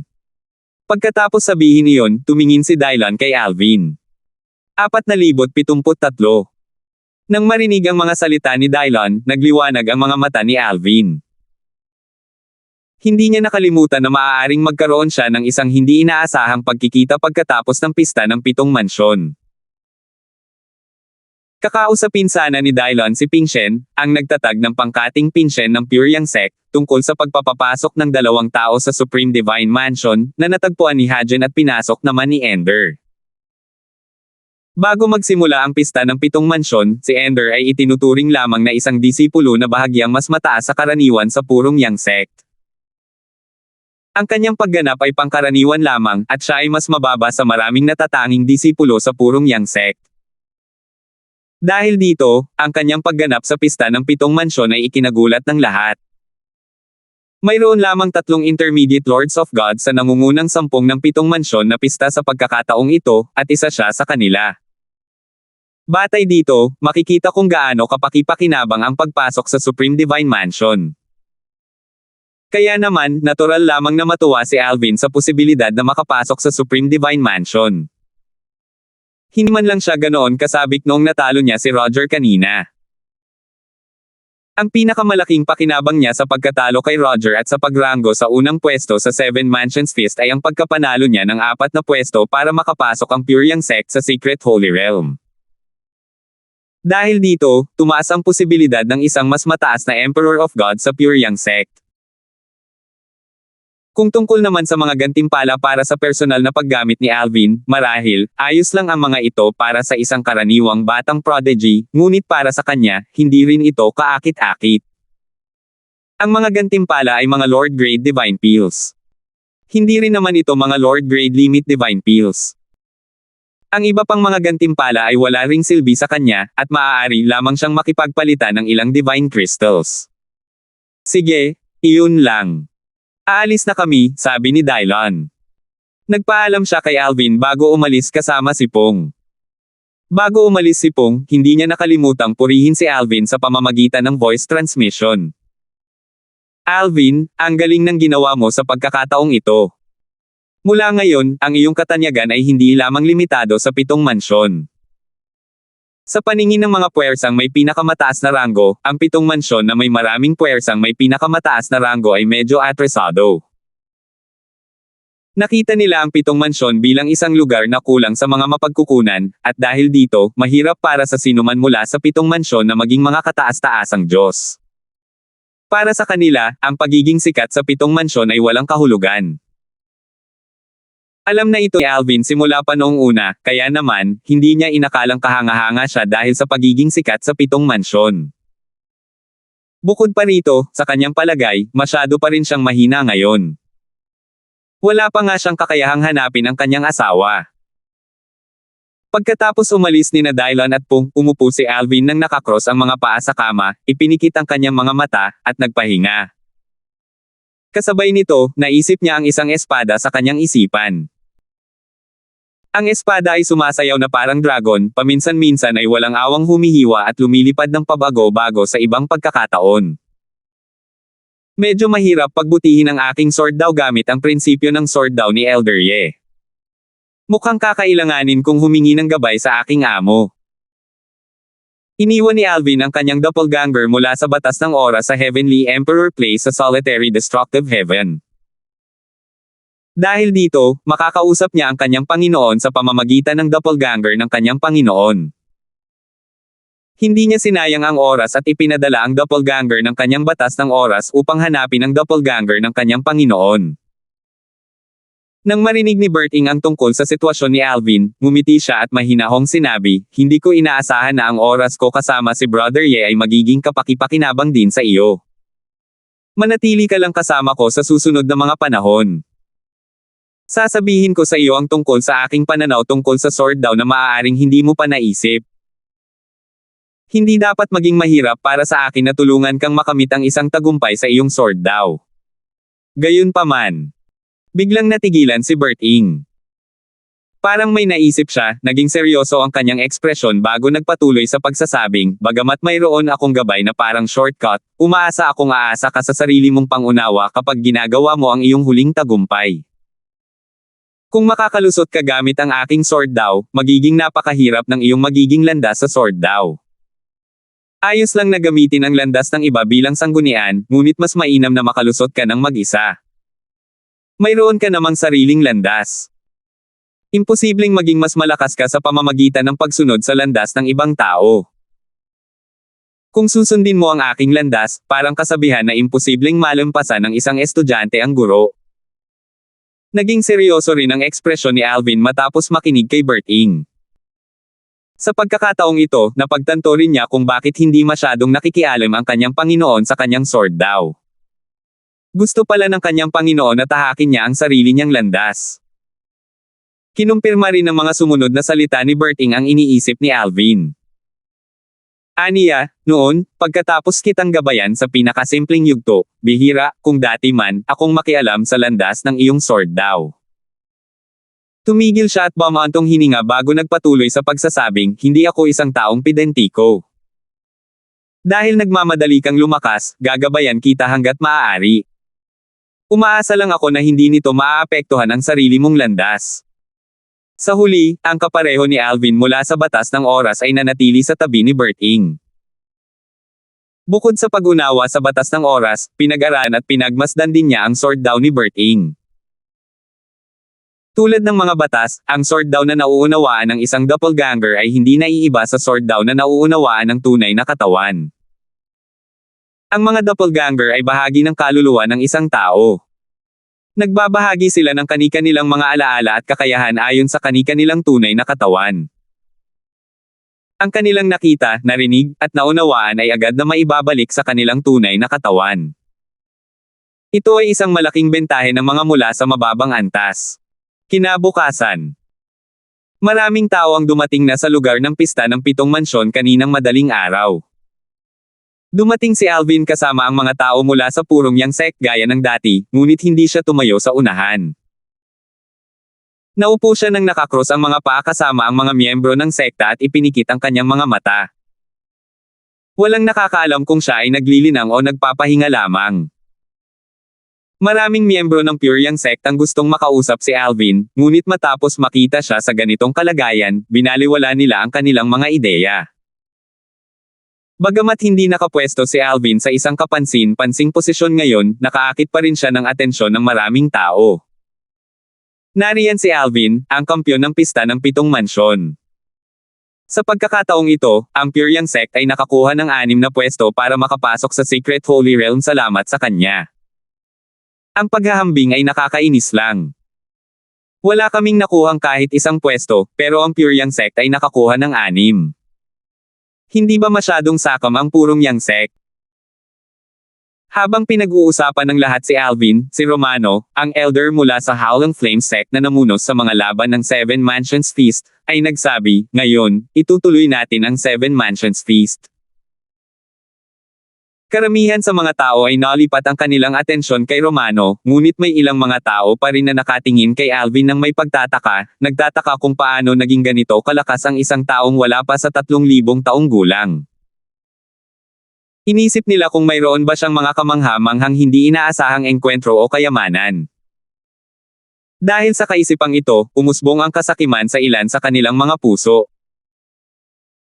Mayroon ding ilan na walang anumang pag-iimbot sa kabila ng katiyakan na tiyak na nagkaroon siya ng ilang hindi inaasahang engkwentro o kayamanan. Samantala, sunod-sunod na tinawag ni Romano ang nangungunang 10 kalahok gaya ng dati, at inaanyayahan silang magbigay ng isang hamon. Kahit na sina Basil at Moyo ang mag-uunahan, hindi sila humakbang papalapit upang hamanin si Handy, na ngayon ay nasa ika-4 na pwesto. Sa huling laban, ipinakita ni Handy ang kanyang lakas sa kanyang laban kay Lin Yuan. Hindi sigurado sina Basil at Moyo kung matatalo nila si Handy. Kung hindi man, maglalaban sila hanggang sa tabla. Kaya naman, walang saysay na hamanin nila siya. Ang pinakamahalagang pagkakaiba sa pagitan ng nangungunang 10 ranggo ay ang mga gantimpala. Malaki ang pagkakaiba sa pagitan ng mga gantimpala para sa nangungunang 3 ranggo at ng mga gantimpala para sa mga nasa ibaba ng nangungunang 3 ranggo. Sa kabilang banda, walang gaanong pagkakaiba sa pagitan ng mga gantimpala para sa mga nasa ika-4 hanggang ika-6 na ranggo. Kasunod ng naunang padron, malaki ang pagkakaiba ng mga gantimpala para sa mga nasa ika-4 hanggang ika-6 na ranggo at sa mga nasa ika-7 hanggang ika-10. Dahil walang humarap para magbigay ng hamon, hindi nagtagal ay dumating na ang pagkakataon ni Lin Yuan. Siya na ngayon ang nasa ika-3 pwesto. Katulad ng iba, hindi siya humarap para magbigay ng hamon. Nang dumating na ang kanyang pagkakataon, tumingin lamang siya sa direksyon ng mga tao mula sa Pure Yang sect na may komplikadong ekspresyon bago siya umiwas ng tingin. Tutal, si Alvin ay kasing lakas o mas malakas kaysa kay Roger, at bahagyang mas mahina siya kaysa kay Roger. Hindi niya matatalo si Alvin sa isang laban ngayon. Maya-maya, sinabi ni Lin Yuan kay Romano sa pamamagitan ng voice transmission, Junior Uncle, gusto ng ating angkan na i-recruit si Alvin anuman ang mangyari. Ang iilang taong iyon ay interesado sa kanya. Nang marinig ang pagpapadala ng boses ni Lin Yuan, nanlaki ang mga mata ni Romano nang hindi mahahalata. Alam niya ang ibig sabihin ni Lin Yuan sa ilang taong iyon. Ang tinutukoy ni Lin Yuan ay ang mga ninuno ng angkan na mga kataas-taasang Diyos. Medyo nagulat siya na ang mga kataas-taasang Diyos sa kanyang angkan ay humanga rin sa pagganap ni Alvin. Bagamat inaasahan niyang hihingi ng tulong ang kanyang angkan para i-recruit si Alvin, hindi niya inaasahan na bibigyang pansin ng mga kataas-taasang Diyos sa kanyang angkan si Alvin. Maya-maya, sumulyap si Romano kay Lin Yuan at sumagot gamit ang voice transmission, alam mong gagawin ko ang lahat para makuha siya, pero hindi ko magagarantiya ang resulta. Hindi lang kami ang interesado kay Alvin. Malamang na interesado rin ang ibang Supreme Rank Forces na makuha siya. Pagkatapos ng maikling paghinto, nagpatuloy siya sa pagsasalita, sa katunayan, inimbestigahan na siya ng Howling Flame Sect noon. Pagkatapos makarating sa Profound Energy Land, isa lang ang kanyang sinalihan na clan, at iyon ay ang Langston Clan, isang Lord Rank clan sa Eastern Ridge Mansion. Kahit noon, napilitan siyang sumali sa clan dahil sa sitwasyon. Noong panahong iyon, nahaharap siya sa malaking panganib sa isang sekta kaya sumali siya sa clan para masiguro ang kanyang kaligtasan. Mula rito, malinaw na hindi siya masyadong interesado na sumali sa isang clan. Dapat mong malaman na ang mga clan ay hindi maihahambing sa mga sekta sa maraming aspeto. Bahagyang ngumiti si Lin Yuan habang sinasabing, Junior Uncle, huwag kang mag-alala. Ang gusto lang ng clan ay ang tulong mo para ma-recruit siya. Hindi mahalaga kung ano ang magiging resulta. Kung tutuusin, kung ganoon lang kadali siyang i-recruit, ako na mismo ang pupunta at magre-recruit sa kanya. Nang marinig ang mga salita ni Lin Yuan, nakahinga ng maluwag si Romano. Dahil dito, hindi na siya nakaramdam ng pressure. Sinabi niya, susubukan ko ang aking makakaya para i-recruit siya.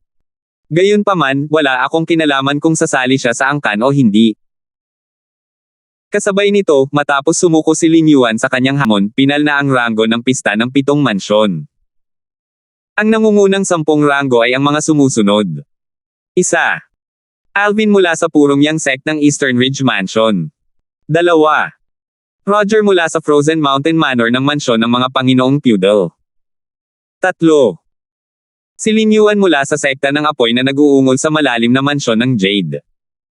4. Si Handy mula sa United Heaven sect ng Consonance Mansion. 5. Muyu mula sa sekta ng Awa ng Langit ng Green Province Mansion. 6. Si Basil mula sa angkan ng Yuen ng mansyon ng Mundong Ilalim. 7.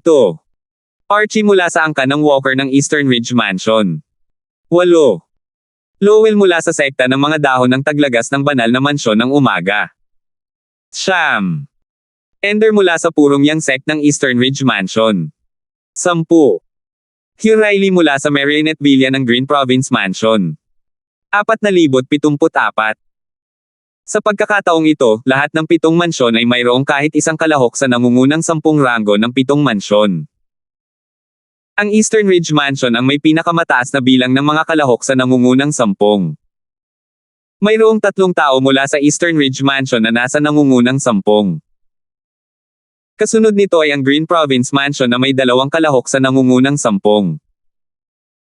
Para naman sa iba pang mga mansyon, bawat isa sa kanila ay mayroong isang kalahok sa nangungunang 10. Matapos ay anunsyo ang pinal na ranggo, maraming tao ang nagsimulang mag-usap muli. Marami sa kanila ang tumingin sa mga tao mula sa Divine Morning Mansion at sa Underworld Mansion at bumantong hininga. Pinagsama-sama ng kani-kanilang nangungunang puwersa sa Divine Morning Mansion at sa Underworld Mansion ang kanilang mga mapagkukunan upang linangin ang bawat batang prodigy. Walang duda na inaasahan nilang ang mga batang prodigy na kanilang nilinang ay mapapabilang sa nangungunang 3. Sa huli, nakakuha lamang sila ng 2 pwesto bawat isa upang makapasok sa Secret Holy Realm. Iniisip ko kung itinuturing ba nilang isang pagkabigo o isang tagumpay ito. Sa tingin ko maituturing nila itong isang tagumpay. Kung hindi ako nagkakamali, walang sino man mula sa Divine Morning Mansion at sa Underworld Mansion ang nakapasok sa top 10 noong nakaraang pista ng 7 mansyon. Sang-ayon ako. Sa tingin ko, maituturing itong isang tagumpay.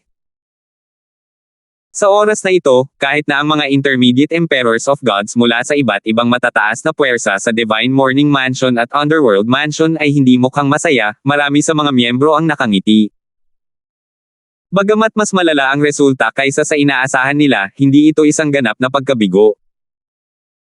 Nabigo silang makakuha ng tig-3 pwesto, ngunit nakakuha pa rin sila ng 2. Ang tanging problema ay ang malaman kung aling puwersa ang makakakuha ng pwesto dahil mayroong 3 puwersa sa bawat mansion, at mayroon lamang silang tig-2 pwesto. Gayunpaman, mas mabuti na ang pagkakaroon ng 2 pwesto kaysa wala. Maya-maya lang, nag-iba na naman ang usapan. Napakaganda ng performance ng Eastern Ridge Mansion ngayon. 3 ang nakapasok sa top 10. Ang Purian Sect ang pinakakahanga-hanga. 2 kalahok sa top 10, at sa 2, isa sa kanila ang kampyon ng 7 Mansions Feast. Sa kasaysayan ng pista ng 7 mansyon, maraming pagkakataon kung saan mayroong 2 kalahok mula sa parehong puwersa na nasa nangungunang 10 ranggo. Gayunpaman, sa palagay ko ay walang naunang pangyayari ng 2 intermediate Lords of Gods mula sa parehong puwersa na nasa nangungunang 10 ranggo ng sabay. Kung hindi mo ito nabanggit, nakalimutan ko na sina Alvin at Ender ay mga intermediate Lords of Gods lamang. Huwag mong kalimutan si Riley mula sa Marionette Villa ng Green Province Mansion. Isa rin siyang intermediate Lord of Gods. Sa pagkakataong ito, may 3 intermediate Lords of Gods sa top 10 rankings. Kung hindi ako nagkakamali, noong nakaraang pista ng 7 mansyon, walang intermediate Lord of Gods ang nakapasok sa top 10. Masyado bang mahina ang kasalukuyang advanced Lords of Gods sa 7 mansyon o mas lumakas ba ang intermediate Lords of Gods? Sa tingin ko, ang mga intermediate Lords of Gods sa 7 mansions ang lumakas. Well, kahit papaano, ganoon ang kaso ng 3 iyon. Walang sino man ang maaaring magduda sa kanilang lakas. Sina Ender at Riley ay halos kasing lakas ng pinakamalakas at advanced na Lord of Gods. Hindi na kailangang pag-usapan kung gaano kalakas si Alvin. Panahon na ng mga dakilang talento. Sa pagkakataong ito, walang dod ang naaga ni Alvin ang atensyon. Dati, bago ang laban ni Alvin at Roger, si Roger ang sentro ng atensyon. Gayunpaman, ang atensyon ng lahat ay nalipat mula kay Roger at ngayon ay nakatuon na kay Alvin. Natural lamang ito dahil ang mga nanalo ang makakakuha ng pinakamaraming atensyon. Sina Ender at Riley, na nasa pinakamababang ranggo ng top 10, ay nakaakit ng atensyon ng ilan. Tutal, bihira para sa mga intermediate Lords of Gods na makapasok sa top 10 nanogram 7 Mansions Feast. Dahil dito, mas marami pa silang natanggap na atensyon kaysa kina Basil at Lowell. Walang humanga na sina Basil at Lowell ay nakapasok sa top 10. Tutal, pareho silang nakatanggap ng mga resources mula sa lahat ng nangungunang puwersa sa kani-kanilang mansion. Kaya naman, ang kanilang performance ay malamig lamang kumpara kina Ender at Hugh Riley. Matapos ang anunsyo ng pinal na ranggo ng pista ng 7 mansyon, maraming emperador ng mga Diyos mula sa iba't ibang matataas na puwersa sa 7 mansyon ang bumati kina Dylan at Peggy. Bagamat binati na nila ang 2 kahapon, hindi nito napigilan silang batiin muli ang 2 ngayon. Sa gitna ng maraming mensahe ng pagbati, nakatanggap din sina Dylan at Peggy ng mga mensahe mula sa maraming tao na nagtatanong kung plano ng Purian Sect na i-auction ang isang pwesto para makapasok sa Secret Holy Realm. Ang Purian Sect ay nakakuha ng 6 na pwesto upang makapasok sa Secret Holy Realm sa pagkakataong ito. Tunay ngang higit pa ito sa sapat para sa sekta. Maging sina Dylan at Peggy ay nag-isip din ng ganito. Gayunpaman, hindi sumang-ayon o hindi sumang-ayon ang 2. Sumagot lamang sila sa pagsasabing ang bagay na ito ay pagpapasyahan ng mga gumagawa ng desisyon sa sekta. Sa oras na ito, may nagsabi kay Dylan sa pamamagitan ng voice transmission, Elder Ye, maaaring hindi makapagdesisyon si Elder Lanten, pero iba ito para sa iyo, tama ba? Sa lakas mo, mayroon bang sino man sa Purian Sect na hindi sasang-ayon sa iyo? Hindi lingid sa kaalaman ng lahat ang lakas ni Dylon. Bagamat isa pa rin siyang intermediate Emperor of Gods, may ilang tao na tinatrato siya na parang isang advanced Emperor of Gods. Tutal, kahit na isa siyang intermediate Emperor of Gods, taglay niya ang lakas sa pakikipaglaban ng isang advanced Emperor of Gods. Kasabay nito, nakatanggap din si Alvin ng sarili niyang mga mensahe ng pagbati. Para maging tumpak, nakatanggap siya ng 3 mensahe ng pagbati. Hindi siya masyadong nagulat sa nagpadala ng unang 2 mensahe, na sina Roger mula sa Frozen Mountain Manor ng Feudal Lord Mansion at Hugh Riley mula sa Marionette Villa ng Green Province Mansion. Gayunpaman, medyo nagulat siya sa nagpadala ng unang mensahe ng pagbati. Ito ay walang iba kundi si Basil, ang batang mahiwagang nilalang mula sa angkan ng Yuan sa mansyon ng mundong ilalim. Ang kanyang boses ay kaaya-aya at palakaibigan ng batiin niya ito. Hindi pamilyar si Alvin kay Basil kaya magalang na salamat lamang ang kanyang naging tugon. Gayunpaman, pagkaraan ng ilang sandali, bigla niyang idinagdag, habang papunta ako rito kanina, narinig ko ang elder Yen ng ating sekta na nagsabing may ilang Emperor of Gods na dumating malapit sa lugar na ito. Ang mga Emperor of Gods na ito ay hindi ang mga narito. Hindi ako sigurado kung sila ay mula sa Underworld Mansion o sa Primal Flame Sect sa Feudal Lord Mansion. Dahil si Basil ang nagkusa na batiin siya, bigla na lang naisip ni Alvin na sabihin sa kanya ang tungkol sa kanyang narinig. Kung hindi siya pinadalhan ng mensahe ni Basil, wala siyang sasabihin. Sa totoo lang, kahit na pumunta pa ang mga emperador ng mga Diyos para kay Basil, wala silang kinalaman sa kanya. Mas malumanay ang boses ni Basil sa pagkakataong ito nang sumagot siya, "Salamat sa iyong paalala. Maraming tao sa paligid ko kaya magiging maayos din ako. Hindi mo kailangang mag-alala." Hindi makapagsalita si Alvin nang marinig ang sagot ni Basil. "Kailan ako nag-alala? Sinabi ko lang sa'yo yan ng biglaan." Matapos mapagtonto na tila hindi siya naintindihan ni Basil, hindi na nagsalita si Alvin sa kanya. Nag-aalala siya na kung magsasalita siyang muli, baka hindi na naman siya maintindihan nito at bigyan ng kahulugan ang mga salita niya kahit wala naman. Sa oras na iyon, magiging awkward na ang lahat. Sa wakas ay natapos na ang piging ng 7 mansyon. Si Alvin at ang iba pang kalahok sa top 100 ay nakatanggap din ng kanilang mga personal na gantimpala. Tungkol naman sa mga pwesto para makapasok sa Secret Holy Realm, wala itong kinalaman sa kanila dahil pupunta sila sa mga puwersang kinakatawan nila. Sa madaling salita, para lamang silang mga payo ng kani-kanilang puwersa na maglalaban-laban para sa pagkakataong makapasok sa Secret Holy Realm. Tutal, ang pangunahing dahilan ng pagkakaroon ng pista ng 7 mansyon ay upang magpasya kung sino ang makakapasok sa Secret Holy Realm. Sa sandaling opisyal na natapos ang pista ng 7 mansyon, sinabi ni Peggy kay Alvin at sa iba pang mga batang disipulo ng Puriang Sect, "Aalis na tayo ngayon. Mag-impake na kayo ng mga gamit ninyo. Aalis na tayo sa loob ng kalahating oras."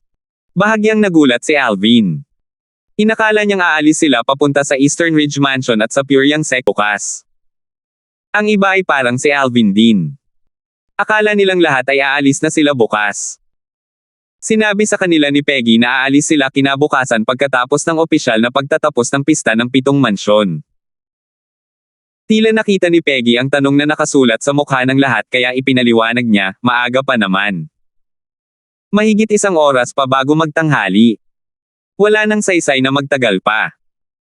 Bukod pa riyan, tumigil siya upang tumingin sa langit bago nagpatuloy sa pagsasalita, "Natatakot akong may paparating na bagyo. Magiging maayos din ito para sa mga matatanda, ngunit maaaring hindi ito para sa inyong lahat." Nang marinig ito, biglang nagsalita si Punk Jr. Uncle Lantern, "Masasabi na lang natin sa kanila ang totoo."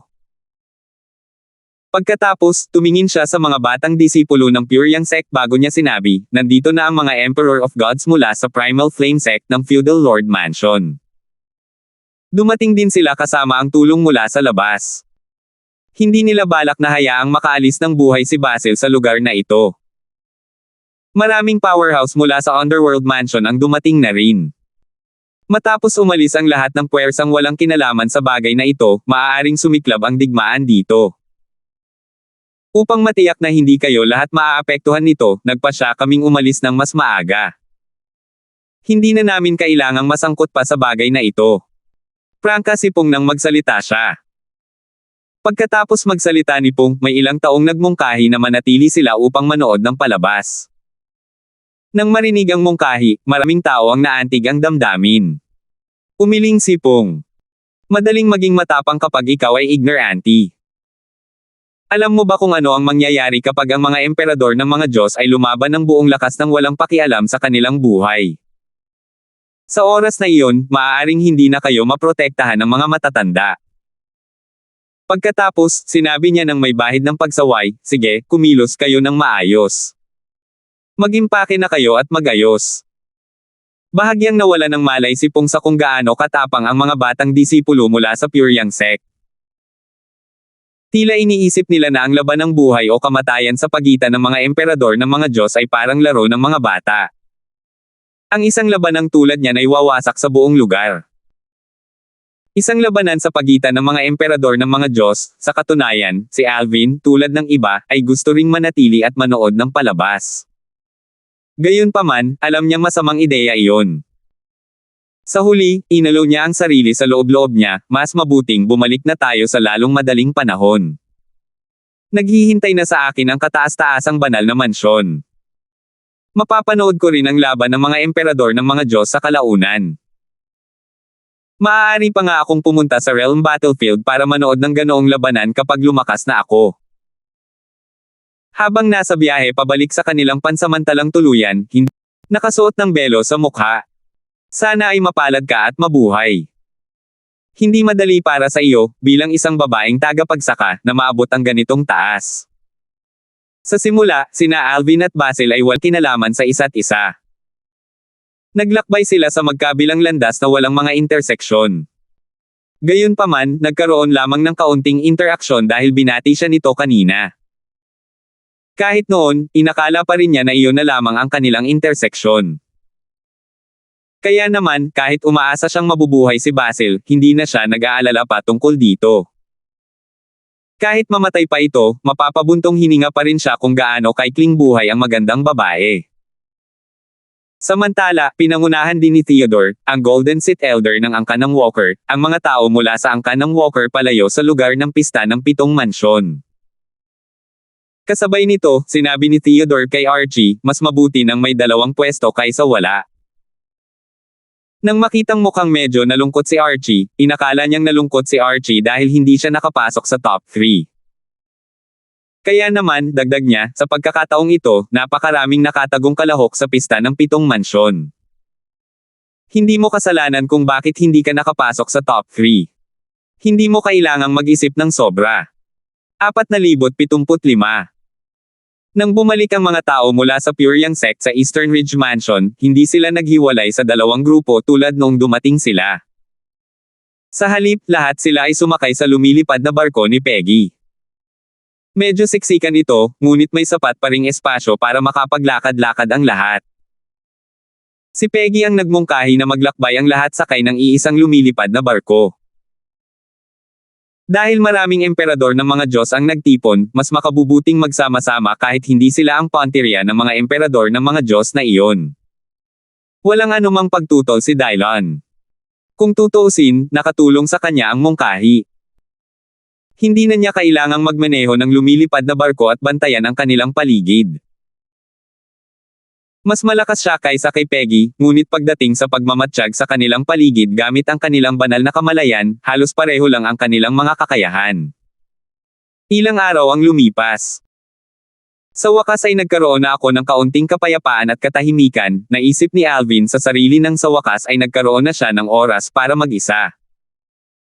Matapos simulan ang kanilang paglalakbay pabalik sa Pure Yang sect, si Alvin ay tumatanggap pa rin ng voice transmission. Marami sa kanila ay mula sa mga batang disipulo ng Pure Yang sect, na gustong makipag-usap sa kanya kahit nakilala nila siya o hindi. Naging magalang din sila kaya mas naging mahirap para sa kanya na huwag silang pansinin. Sa huli, matyaga niya silang sinagot ng paisa-isa. Bukod kay Ender, lahat ng mga batang disipulo mula sa Pure Yang sect na naruroon ay bumati kay Alvin. Sa mga bumati sa kanya, may ilan na karaniwang mayabang, at halata sa kanilang mga boses na ayaw at napipilitin silang makipag-usap sa kanya. Hindi mahirap hulaan ni Alvin na ang mga taong ito ay malamang na inutusan ng kanilang mga nakatatanda na bumuo ng isang magandang relasyon sa kanya. Kung tutuusin, sa paningin ng kanilang mga nakatatanda, siya ay walang kapantay na namumukod tangi matapos manalo sa pista ng 7 mansyon kahit na siya ay wala pang 3,000 taong gulang. Sa kanilang palagay, mayroon lamang mga kalamangan at kawalan ang pakikipagkaibigan sa kanya. Sa oras na ito, sinabi ni Pong kay Alvin sa pamamagitan ng voice transmission, "Alvin, napakahusay ng iyong ipinakitang husay sa pagkakataong ito. Sa mga nakaraang araw, ang aking ama at ang aking nakababatang kapatid, ang pinuno ng sekta ng Purong Yang Sekta, ay nagpatawag ng 2 pagpupulong sa pagitan ng mga gumagawa ng desisyon. Nagkakaisa silang nagpasya na gantimpalaan ka ng malaki bilang pasasalamat sa iyong dedikasyon sa Purong Yang Sekta. Hindi lamang bibigyan ka ng sekta ng ilang kayamanan mula sa kaban ng bayan, kundi magpapadala rin sila ng mga tao upang mangolekta ng mga bihirang mapagkukunan na magiging kapaki-pakinabang sa iyo. Ang sekta ay hindi isang sekta na sasamantalahin ang mga disipulo nito. Dahil nanalo ka ng 4 na pwesto para makapasok ang sekta sa lihim na banal na kaharian, tiyak na gagantimpalaan ka ng sekta ng malaki. Magandang balita ito para kay Alvin kahit na inaasahan na niya ito. Magiging kakaiba sana para sa kanya kung hindi siya gagantimpalaan ng Pure Yang Sect dahil sa kanyang pagiging una sa pista ng 7 mansyon. Kung ganoon kawalang ingat ang sekta, hindi ito mabubuhay hanggang ngayon. Bukod doon, maganda ang impresyon ni Alvin sa karakter ni Dylan. Nakita niya na si Dylan ay may malalim na pakiramdam ng pagiging kabilang sa Pure Yang Sect. Kung hindi mananatili si Dylan sa sekta hanggang ngayon. Marahil, maaaring hindi makatanggap si Dylan ng espesyal na pagtrato kung sasali siya sa isang malakas na puwersang may pinakamataas na ranggo, na pangalawa lamang sa mga pangunahing puwersang may pinakamataas na ranggo, tiyak na ituturing si Dylan na parang isang marangal na panauhin sa mga ordinaryong puwersang may pinakamataas na ranggo. Sa madaling salita, sa palagay ni Alvin, kung mananatili si Dylan sa Pure Yang Sect ng ganito katagal, kahit papaano, hindi naman masama ang Pure Yang Sect. Hindi naman nakakagulat na maayos ang paglalakbay pabalik ng Pure Yang Sect mula sa Profound Jade Mansion. Magiging kakaiba kung may nangyari. Sa ilalim ng normal na mga pangyayari, walang pipigil sa isang barkong lumilipad na parang emperador ng walang mabuting dahilan. Gayunpaman, pagkaalis nila sa teritoryo ng Profound Jade Mansion, biglang huminto ang lumilipad na barko. Agad na napalingon ang lahat kay Peggy dahil siya ang nagpipiloto ng barko.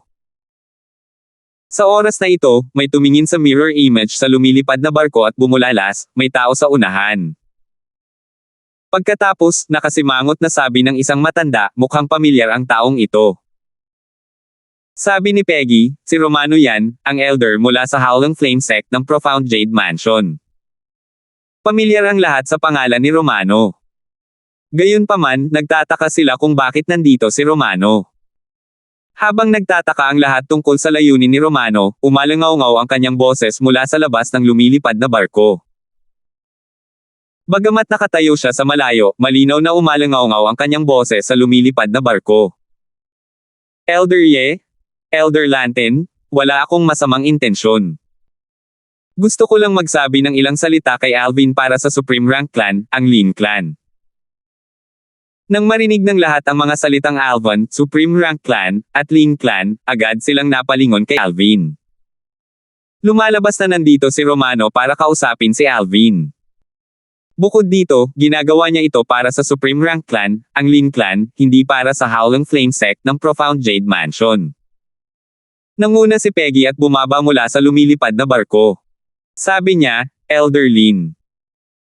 Kahit nabalitaan ko na ang tungkol dito, hindi ko talaga inaasahan na galing ka sa angkan ng Lin. Bakit sumali ang isang inapo ng isang angkan na may pinakamataas na ranggo sa isang sekta na may ranggong emperador tulad ng Howling Flame Sect? Magiliw na sinabi ni Romano, Elder Lanten, mahaba ang kwento. Hindi angkop na pag-usapan pa ito rito. Kung interesado ka, pakibisita ang Howling Flame Sect, at ikukwento ko sa iyo ang tungkol sa aking nakaraan. Makakaasa ka. Pumunta lang ako rito para makausap si Alvin at wala akong ibang intensyon. Tungkol naman sa dahilan, sigurado akong alam mo na. Kahit sa tingin ko ay wala akong malaking tsansa na magtagumpay, kailangan ko pa ring tapusin ang aking gawain. Sana ay maintindihan mo, Elder Lantan. Walang dahilan si Peggy para tanggihan si Romano kaya sinabi niya, wala akong anumang pagtutol dyan. Hanggat sumasang-ayon si Elder Ye, walang magiging problema. Sa palagay ni Peggy, si Alvin, isang miyembro ng pangkat ng Cloud Peak ng Pyryang Sect, ay mayroong medyo magandang relasyon kay Dylon. Pinakamainam na hayaan si Dylon na magdesisyon sa bagay na ito. Bukod dito, ayaw niyang gumawa ng desisyon dahil baka masaktan niya ang magkabilang panig. Ngayong nakumpirma na si Romano ay mula sa pinakamataas na ranggong angkan ng Lin, mas kaunti na ang dahilan para masaktan niya si Romano. Pagkarinig ni Peggy ng boses, ibinaling ni Romano ang tingin sa lumilipad na barko. Sa sumunod na sandali, tamad na sinabi ni Dylon, pumunta ka at kausapin si Elder Lin. Bagamat hindi tinukoy ni Dylon kung sino ang kanyang kausap, alam ng lahat na ang mga salitang iyon ay para kay Alvin. Tumango si Alvin bago umalis sa lumilipad na barko. Ilang sandali lang, lumapag siya sa tabi ni Peggy at tumingin kay Romano. Pinagsalikop niya ang kanyang mga kamao at binati si Romano, Elder Lin. Ngumiti ng malapad si Romano at sinabing, Alvin, una sa lahat, nais kitang batiin sa iyong unang pwesto sa pista ng Seven's Mansions. Talagang sorpresa ito. Ngumiti si Alvin at mayanhing sinabi, Elder Lin, salamat. Hindi ako hinamon ni Lin Yuan. Kung ginawa niya iyon, baka hindi ako ang manalo ng unang pwesto. Sandali na natigilan si Romano sa mga salitang ito. Maya-maya, humajejek siya at sinabing, Alvin, hindi mo kailangang maging mahinhin. Kahit na napakalakas ni Lin Yuan, hindi siya kayang tapatan mo. Ang galing naman. Biro naman. Walang laban si Lin Yuan kay Roger, at natalo si Roger kay Alvin. Kaya naman, kahit hamanin pa ni Lin Yuan si Alvin, matatalo pa rin si Lin Yuan. Pagkatapos noon, bahagyang naging seryoso ang ekspresyon ni Romano habang diretsyong sinabi, pumunta ako rito para hanapin ka dahil pinagkatiwalaan ako ng isang gawain. Pumunta ako para sa angkan ng Lin sa Divinewood Mansion para imbitahan kang sumali sa angkan ng Lin. Kung papayag ka, ang mga benepisyong ibibigay sa iyo ay doble sa matatanggap ng mga direktang inapo. Bukod dito, bibigyan ka rin ng angkan ng isang Regalong pambati. Ginagarantiyahan ng angkan na masisiyahan ka sa regalo.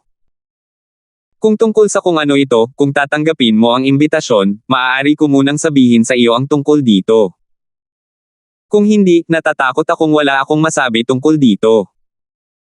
Medyo misteryoso ang dating ni Romano nang pag-usapan ng Regalong pambati mula sa pinakamataas na ranggong angkan ng Lin. Dati, narinig ni Alvin na binanggit ni Pong ang kataas-taasang ranggo ng angkan ng Lin. Nauna ng pinaghihinalaan ni Pong na si Lin Yuan, na kumakatawan sa Howling Flame Sect sa pista ng 7 mansyon, ay nagmula sa angkan ng Lin sa Divinewood Mansion. Kinumpirma ng mga salita ni Romano ngayon ang hinala ni Pong. Sa katunayan, hindi lamang si Pong ang naghinala nito. Maraming tao na nakakaalam tungkol sa angkan ng mga Lin na may pinakamataas na ranggo sa Divinewood Mansion ang matagal nang naghihinala na sina Lin Yuan at Romano ay mula sa angkan ng mga Lin na may pinakamataas na ranggo. Bahagyang ngumiti si Alvin at magalang na tinanggihan si Romano. Elder Lin, salamat sa iyong imbitasyon, ngunit wala pa akong balak na umalis sa Pyryang Sect sa ngayon. Sa katunayan, isa lamang itong dahilan ng sabihin ni Alvin na wala siyang planong umalis sa Pyryang Sect sa ngayon, at sigurado siyang alam din ito ni Romano. Dahil ganoon nga, hindi na ako magsasalita pa, buntong hininga ni Romano. Gayunpaman, batay sa kanyang reaksyon, malinaw na inaasahan na niya ito. Pagkatapos, tumangala siya at sinabing, Elder Lantan, Elder Ye, Palem.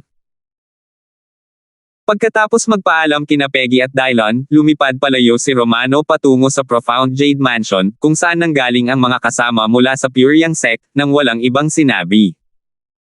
476. Hindi nabigo o pinanghinaan ng loob si Romano sa pagtanggi ni Alvin. Inaasahan na niya ito bago pa man siya dumating. Bagamat ang angkan ng Lin sa Divinewood Mansion ay isang angkan na may pinakamataas na ranggo, isa lamang itong ordinaryong angkan na may pinakamataas na ranggo. Bagamat mayroon itong mga kataas-taasang Diyos, ang kanilang lakas ay medyo karaniwan. Dahil dito, ang angkan ng Lin ay kabilang sa pinakamahinang puwersa na may pinakamataas na ranggo kung ihahambing sa mga kataas-taasang Diyos. Ang angkan ng Lin ay natural na mas malakas kaysa sa mga puwersang may pinakamataas na ranggo na walang mga kataas-taasang Diyos.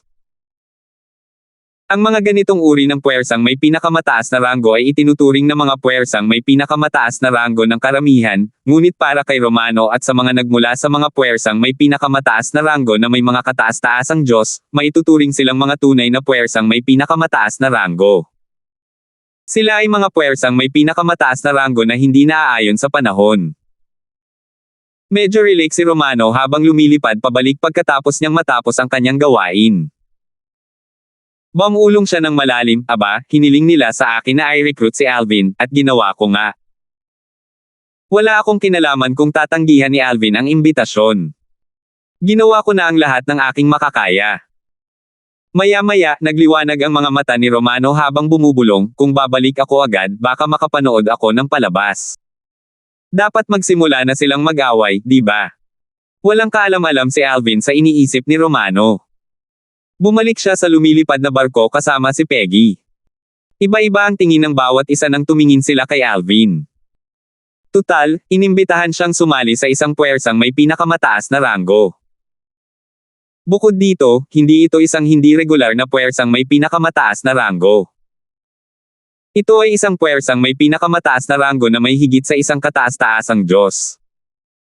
Ang angkan ng Lin ang nangunguna sa food chain sa Divinewood Mansion. Ang Divinewood Mansion ay nakahihigit din sa 7 mansions. Kung ikukumpara sa Divinewood Mansion, ang 7 mansions ay parang mga liblib na lugar. Hindi ka panipaniwala. Isang angkan na may pinakamataas na ranggo ang nagkusa na imbitahan si Alvin na sumama sa kanila. Higit sa lahat, hindi ito isang walang kwenta na puwersang may pinakamataas na ranggo. Isa itong puwersang may pinakamataas na ranggo na may mga kataas-taasang Diyos. Bukod pa rito, napakaganda ng mga benepisyong iniaalok nila sa kanya. Sinabi ni Elder Lin kanina na kung sasali si Alvin sa kanila, ang mga benepisyong matatanggap niya ay doble kaysa kay Lin Yuan. Malinaw na mataas ang respeto ng angkan ng Lin kay Alvin. Karamihan sa mga batang disipulo mula sa Pure Yang sect ay walang kamalayan kung gaano kahanga-hanga si Alvin ngayon. Gayunpaman, alam na alam ito ng mga matatanda at ilang batang disipulo. Kaya naman, hindi sila nagulat sa imbitasyon ng angkan ng Lin. Sa katunayan, naramdaman pa nila na mas makakabuti pa kay Alvin ang pagsali sa angkan ng Lin. Wala nang kasing talentado ni Alvin sa angkan ng Lin, kung tutuusin. Napakaraming nagawa si Alvin kahit wala pang 3,000 taong gulang. Isa siyang pambihirang talento kahit sa mga pangunahing puwersang may pinakamataas na ranggo, lalo na sa malalakas na puwersang may pinakamataas na ranggo. Dahil sa kasalukuyang mga nagawa ni Alvin, hindi lamang ang angkan ng Lin mula sa Divinewood Mansion ang magiging puwersang may pinakamataas na ranggo na mag-iimbita. Nakikita ko na ang ating Pure Yang sect ay tatanggap ng maraming bisita sa hinaharap, buntong hininga ng isang elder mula sa Pure Yang sect. Isa palang pambihirang talento si Alvin. Hindi siya kayang panatilihin ng Pure Yang sect habang buhay. Maaari lamang siyang lumago sa isa sa mga makapangyarihang puwersang may pinakamataas na ranggo. Kung magpapatuloy si Alvin sa ganitong bilis, maaaring maging emperador ng mga Diyos siya bago pa man umabot ng 10,000 taong gulang. May pagkakataon din siyang maging isang kataas-taasang Diyos sa hinaharap. Hindi maramaw sa kanilang papuri ang mga elder ng Pure Yang sect. Matapos marinig ang mga salitang iyon, sa wakas ay napagtanto ng mga batang disipulo na walang kaalam-alam kung gaano kataas ang paghahangad kay Alvin. Muling nagbago ang kanilang mga tingin nang tumingin sila kay Alvin. Kahit si Ender ay hindi maiwasang sumulyap kay Alvin sa sandaling ito. Kasabay nito, si Hajen, na napansin ang direksyon ng tingin ni Ender, ay nagsabi sa pamamagitan ng voice transmission, Ender, hindi ito kahanga-hanga. Hanggat magsisikap ka, kasama ang iyong oras sa Supreme Divine Mansion, makakatanggap ka ng mas maraming imbitasyon mula sa mga puwersang may pinakamataas na ranggo sa hinaharap. Balang araw, tiyak na matatapakan mo si Alvin. Pabaya lamang ang naging tugon ni Ender sa pagtatangka ni Hadjen na aliwin siya. Ang pinakamalaking layunin niya ngayon ay hindi ang sumali sa isang puwersang may pinakamataas na ranggo kundi ang patayin si Hadjen. Hanggat kaya niyang patayin si Hadjen, wala siyang pakialam kung mapatay siya ni Ping Sheng, ang ama ni Hadjen at ang nagtatag ng paksayon ni Ping Shen.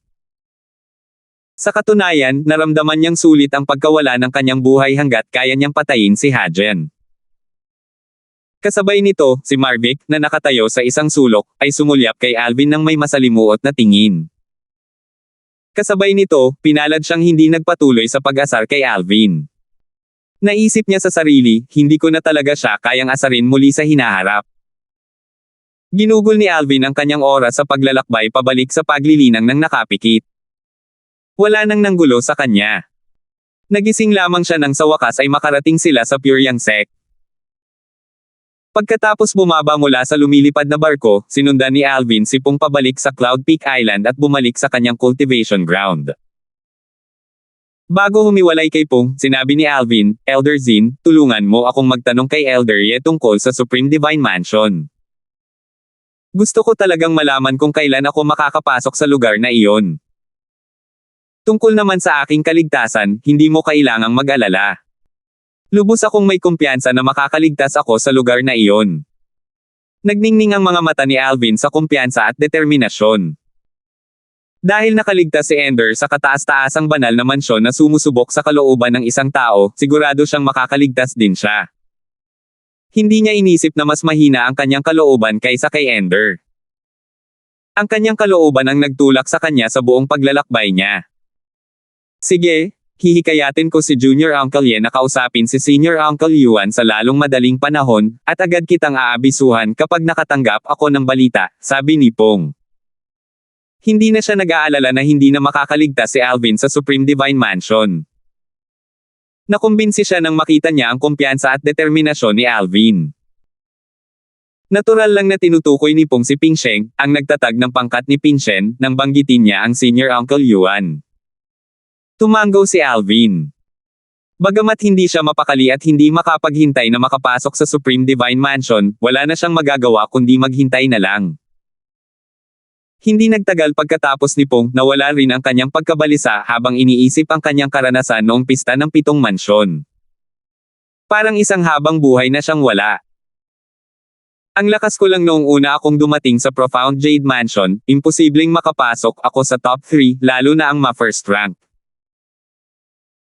Mabuti na lang at napapanahon ang tulong ng 5 Divine Elements at nagawa kong tuluyang patatagin ang aking cultivation base sa mga unang yugto ng 7 Mansions Feast. Gayunpaman, kahit na pagkatapos noon, kahit papaano, may pagkakataon pa rin akong marank ng pangalawa o pangatlo. Lahat ng ito ay salamat kay Elder Ye, na nagpakita sa akin ng kanyang Sword Dao Principle, kaya ako narank ng una. Matapos pag-aralan ang kanyang Sword Dao Principle sa loob ng 2 araw, na-inspire ako at napalakas ang synergy sa pagitan ko at ng aking doppelganger. Hindi lang iyon, bumuti rin ang aking batas ng kalawakan, at naunawaan ko ang double teleportation profundity. Hindi naman kalabisan na sabihing mahalaga si Dylon sa tagumpay ni Alvin sa pista ng 7 mansyon. Hindi na kailangang sabihin pa, ang 5 banal na elemento ay gumanap din ng malaking papel sa kanyang tagumpay. Kung hindi niya lubusang mapapatatag ang kanyang cultivation base sa kaharian ng isang intermediate Lord of Gods, kahit sa tulong ni Dylon, hindi sana siya makakakuha ng unang pwesto sa pista ng 7 mansyon. Maya-maya, napunta sa ibang usapan si Alvin. Mga puwersang may pinakamataas na ranggo. Kung ang mga makapangyarihang puwersang may pinakamataas na ranggo ay darating para rekrutin ako, ano ang dapat kong gawin? Hindi gaanong alam ni Alvin ang tungkol sa makapangyarihang puwersang may pinakamataas na ranggo sa Profound Energy Land. Lumago lamang ang kanyang kaalaman tungkol sa mga ito matapos silang banggitin ni Pong. Mayroong mahigit 100 makapangyarihang puwersang may pinakamataas na ranggo sa lupain ng malalim na enerhiya, at matagal na silang nasa lupain ng malalim na enerhiya. Sa katunayan, ang ilan sa kanila ay hindi mas mahina kaysa sa mga pangunahing puwersang may pinakamataas na ranggo. Ang tanging bentahe ng mga pangunahing puwersang may pinakamataas na ranggo ay ang suporta ng mga pinakamataas na kapangyarihan. Ang lahat ng makapangyarihang puwersang ito na kailangan upang maging pangunahing puwersang may pinakamataas na ranggo ay ang suporta ng isang pinakamataas na kapangyarihan. Ano kaya ang magiging gantimpala sa akin ng Pyryang sect? Sabi nila bibigyan nila ako ng isang bagay na kapakipakinabang. Sana nga ganoon talaga. Tutal, naiiba ako sa karamihan ng mga intermediate lords of gods. Ang kapakipakinabang sa kanila ay maaaring hindi kapakipakinabang sa akin. Halimbawa, kung ang Pyryang sect ay nagbigay kay Alvin ng mga divine pills na nainom na niya noon, wala itong silbi kahit na limit divine pills pa ang mga ito. Tutal, mawawala ng bisa ang mga divine pills kung nainom na ito noon. Ilang araw ang lumipas. Sa wakas ay nakatanggap si Alvin ng voice transmission mula kay Pong. Matagal na niyang inaasahan ang magandang balita kaya hindi niya inaasahan ang marinig niya na wala na siyang pagkakataong makapasok sa Supreme Divine Mansion. Sumama ako kay Junior Uncle Ye para tingnan ang Supreme Divine Mansion. Nakumpirma namin na tanging mga simpleng Lord of Gods lang ang makakakapasok sa lugar na iyon ngayon. Imposibleng makapasok doon ang mga intermediate Lord of Gods. Noong una, medyo hindi nakiisa si Hajen. Gayunpaman, sa huli, hindi niya nakayanan ang panggigipit mula kay Junior Uncle Ye kaya pumayag siya at sinabi sa amin kung saan matatagpuan ang Supreme Divine Mansion. Narinig lang ni Alvin ang unang boses ni Pong. Hindi siya makapasok sa Supreme Divine Mansion dahil sa restriction sa cultivation. Sa katunayan, naisip na ni Alvin ang posibilidad na mangyari ito, ngunit naisip niya maliit lang ang posibilidad. Tutal, nalaman niya kay Pong na kung wala ang patuloy na supply ng enerhiya mula sa isang kataas-taasang makapangyarihang lalang, ang kataas-taasang banal na mansyon ay patuloy na sisira hanggang sa ito ay gumuho. Samantala, nang makitang hindi sumagot si Alvin ng ilang sandali, sinabi ni Pong sa pagtatangkang aliwin si Alvin, "Alvin, isa lamang itong kataas-taasang banal na mansyon. Huwag mo nang masyadong isipin iyon. Gamit ang iyong talento at kasanayan sa pag-unawa, kahit hindi ka pumasok sa kataas-taasang banal na mansyon, mabilis kang uunlad. Bukod dito, bibigyan ka ng sekta ng maraming mapagkukunan pagkatapos nito. Higit sa lahat, hindi magkukulang ang makapangyarihang puwersang may pinakamataas na ranggo na darating para rekruten ka. Kapag sumali ka sa isang makapangyarihang puwersang may pinakamataas na ranggo, gamit ang iyong kakayahan, hindi mo na kailangang mag-alala tungkol sa kawalan ng mga mapagkukunan." Pakiramdam ni Pong ay sapat na ito kaya nagpatuloy siya sa pagsasabing, "Bukod pa rito, ang iyong mga nagawa sa edad na ito ay higit pa sa sapat upang mainggit ang 99% ng mga tao sa Profound Energy Land. Hindi naman talaga malaking bagay na hindi ka makakapasok sa Supreme Divine Mansion. Salamat po at sinamahan ninyo ako. Ingat lagi mga master."